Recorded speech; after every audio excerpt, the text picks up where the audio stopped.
سلامتنا كاب ساتلايت تلفزيون اريسات يبصحكم كبرات تخاتلتنا نلوم حموس 23 حمله 2026 زدلنا لكم زيناتات شعيب قربيو فلما كن ارستاتو امباسادر سمر رؤسهم اب مبل 83 عامته عرفوا إيه أبا بقلبا بمخبار حقي قبل على حزب تግራይ ናብ ካልእ ዙር ኩናት ዝደፍእ ወተሃደራዊ ምንቅስቓስ ብህፁፅ ደው ክብል ፀዊዑ 56 ኢትዮጵያውያን ስደተኛታት ካብ ቦሳሶ ናብ ኢትዮጵያ ተመሊሶም ሊባኖስን እስራኤልን ኣብ ጣልያን ክዝትያ ምዃነን ተገሊጹ ኦስትሪያ ኣብ ትውልድ ቦታ ሂትለር መለበር ፖሊስ ጣብያ ከፊታ ኣብ ዓባይ ብሪጣንያ ደቂ ኣንስትዮ ብክልተ ዓይነት ሕማም ሽኮር ግዳይ ይኾና ከም ዘለዋ ተገሊጹ أمباسادر سمر رؤسهم أم مبل 83 عامته بسنك حمام كابز عالم بموت مفلايو مرغبت بوزخان اتسرعات تمال حملة إسران كلتنا بزرقحو أوزينا حبيرن أمباسادر سمر رؤسهم أب أوان قالسي توكالي كفل وزائي زمدناتات حزبا وجنبار تساني حدما أب كارتوم أبزر كبيت صحفة حزبا وجنبار حلافي أقرقلوت تاخوينو خمز سرحة تاريخو يرد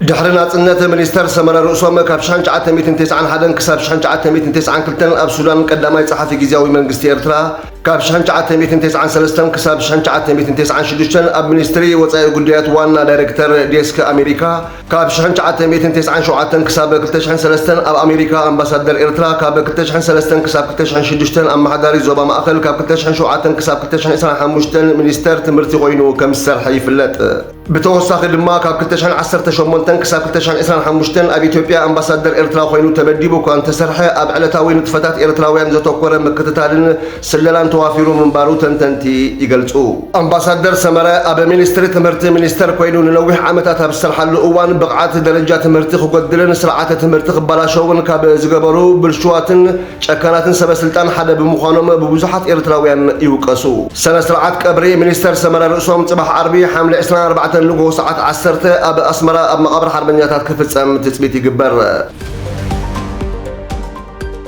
أب إثيوبيا زنقسقسو إيه أبا جزائي سلف بلصقنا سلام المسفانن زي كونس أب العلي حزب تግራይ حدش كنات الملعال زحمصص ومدب تقبالነት يبلون زبلت ودب قدم كبل كاب حوحات نمدحان بزبل مسمس أب العلي حزب تግራይ زبصح هلقيت قصلو جناقي حويه حدش وتهدراو غسغاس مكياد حدغنيا مخانو بعلت 14 حمله 2026 اب زوصو مغلصي حبيرو إيه أبا اب زوصو واناوي مغلصي ات نحوارو كنات دون مبال استفرم وعل بريتوريا بفيدرال منغستي تحس كم زلو افليطو وعل بريتوريا نتخنات نحوارو لمقراص بوليتيكاوي فتح قدامነት نمخابه تمزابلتنا مربتهم نملاسن سباوي حجزن معدال استفرم قديتا مخانو تقيسو اتودب وسيخو منغست فيدرال بعلو زاتهم مبصعاتات بمتحاسب انصارو بقلبا بمخبار سلام ناب حدش كونات زدف وتهدراوي منقسقاس يكايدالو قبل نقيفو منغستي كابز حدغنيا غسغاس تقطيبو فحفحات ببوليتيكاوي منقدتاتن بمنفس توعل سلام الكفتح صاوعيت مغرابو صبصاب معكن زينا يملكت اب اثيوبيا اب منغو بسلف بلصقنا زمرح منغستن اب تግራይ ዘሎ ውድብ ሕወሓትን ዝረአ ዘሎ ሓያል ምሳሓብን ፖለቲካውን ጸጥታውን ወጥሪ ናብ ኩናት ገጹ የመራሕ ከም ዘሎ ተንተንቲ ይገልጹ ዓለም ለኻዊ ትካል ስደተኛታት IOM ካብ ሰሜናዊ ምብራቕ ሶማሊያ ርእሰ ከተማ ዞባ ባሬ ቦሳሳ ዝመጹ 10 ኣላይ ዘይብሎም ህፃናት ዝርከብዎም 56 ኢትዮጵያውያን ዜጋታት ናብ ሃገሮም ክምለሱ ከም ዝሓገዘ እቲ ትካል ኣብ ዘውፅኦ መግለጺ ሓቢሩ ዓለም ለኻዊ ትካል ስደተኛታት እቶም ስደተኛታት ብሰላም ናብ ኢትዮጵያ ከም ዝተመልሱ ብምግላጽ እቲ ወለንታዊ ሰብኣውን ምምላስን ምድጋፍን ምስ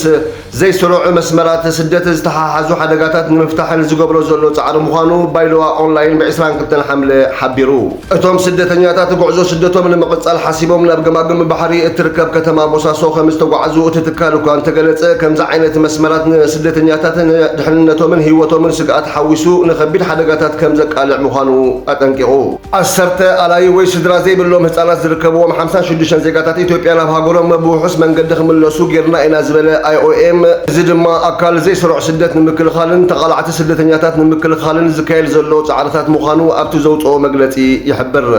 ቦሳሶ ካብ ቀርኒ ኣፍሪቃ ንቐይሕ ባሕርን ወሽመጥ ዓደንን ሰጊሮም ናብ የመንን ካልኦት ቦታታትን ንምስግጋር ዝደልዩ ስደተኛታት ኣገዳሲት መተሓላለፊት ቦታ ብምዃን ነዊሕ እዋን ተገልግላላ ሓያሎ ነዞም መስመራት ክሓልፉ ዝፍትኑ ስደተኛታት ስቅያት مأسار زي حقاوي مسجار سباتن هيوتهم بحدقة زأتو قعزتاتن حويسو حدقات كم زقاتمهم اتتكال أجنزبو اتتكال كاب سوماليا حدقنيا مسمرات سدة تقيمهم قعزهم كقصلون إذا حسبوز نبرو إثيوبياوين سدة نياتاتون المملاس سرحت أتصافي فوق مزلو يقلت ሊባኖስን እስራኤልን ኣብ መንጎአን ዘሎ ኩናት ደው ንምባል ዘኽእል ዘተ ኣብ ዝመጽእ 4 ናሓሰ 2026 ኣብ ጣልያን ክካየድ ምዃኑን ብ22 ሓምለ 2026 ዝወፀ ጸብጻብ ማዕከን ዜና ኤምቲቪ ይሕብር። እቲ ብኣሸማጋልነት ኣሜሪካ ዝካየድ ዘተ ኣብ ደቡባዊ ሊባኖስ ዝተጀመረ ምስሓብ ሰራዊት እስራኤልን ምክልኻል ሰራዊት ሊባኖስን ንምውፋር ዝተጀመረ ውጥን ኣብ ግብሪ ንምውዓል ዝዓለመ ምዃኑ ተገሊጹ። ኣብ ጣልያን ከተማ ሮም ልኡኻት ክልቲአን ሃገራት ተረኺቦም ኣብ ዝመኻኸሩ እዋን ቅድም ኢሉ ብኣሜሪካ ዝተላለወ ነጥብታት ዘተ ዝነበሩ ክኸውን ከሎ ዕጡቓት ሂዝቦላህ ኣጽዋሮም ክፈትሑ ሰራዊት እስራኤል ካብ መሬት ሊባኖስ ከንሳሕብ ሰራዊት ሊባኖስ ድማ ኣብቶም ዝተለቐቑ ቦታታት ንኽሰፍር ዝብሉ ይርከብዎም። በዚ መሰረት እውን ኣብዚ ሰሙን እዚ ሰራዊት እስራኤል ካብ ደቡባዊ ሊባኖስ ዛውታር ኣልጋርቢያ ካብ ዝተባህለት ከተማ ከም ዝወፀን ሰራዊት ሊባኖስ ነቲ ከባቢ ከም ዝተረከበን እቲ ሓበሬታ የመልክት።